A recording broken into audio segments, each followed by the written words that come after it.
અત્યારે સાળંગપુર મંદિરનું ડેવલપમેન્ટ ખૂબ વધી રહ્યું છે અને ડેવલપમેન્ટ ખૂબ સરસ થયું છે। અત્યારે બધી વ્યवस्था પણ ખૂબ સરસ છે। અમે અહીં प्रसाद લીધો જે ખૂબ ચોખ્ખા અને ખૂબ સરસથી બનાવેલો છે। हम हमारा एक संघ है और 60 के करीब हम एक बस लेकर यहाँ दर्शन करने के लिए आज ही आए हैं और यहाँ आकर हमने देखा कि इतनी बड़ी व्यवस्था जो एक अनुशासित तौर पर ये जो संस्था के द्वारा की जा रही है वो वास्तविक काबिले तारीफ है। पब्लिक 15 થી 20,000 माणसों शनिवार ने रविवार तो 25-30,000 माणसों लगभग प्रसाद लेતું હોય છે સવાર બપોર અને સાંજ। તેમજ અહીંયા જે ભોજનશાળા છે એમાં પણ ખૂબ સરસ આયોજન છે અને આ લોકોનું ખરેખર ટ્રસ્ટીઓનું ખરેખર ખૂબ જ સરાહનીય કાર્ય છે।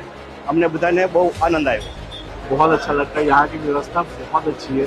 हमें बहुत खाने के लिए प्रसाद के रूप में जो मिलता है ये बहुत बेहतरीन क्वालिटी का होता है। बहुत ऐसा लगता है प्रसाद नहीं साक्षात कष्टभंजन जी का प्रसाद है। इतना आनंद मिलता है हमें, मैं इसको बयान नहीं कर सकता। बहुत सुकून मिलता है અને ભોજનાલયમાં બહુ સરસ સુંદર વ્યવસ્થા છે, કોઈ જાતની તકલીફ નથી, ઘર કરતાં સારું જમવાનું મળે છે।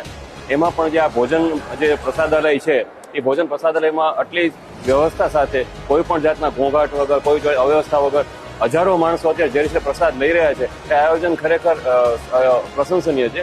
और हम जस्ट अभी हनुमान जी की प्रसाद जी लेके आ रहे हैं। यहाँ पे मैंने देखा है अभी कि नियर अबाउट 1000+ लोग यहाँ पे एक साथ बैठ के प्रसाद ले सकते हैं और प्रसाद यहाँ पे बहुत ही अच्छा मिलता है।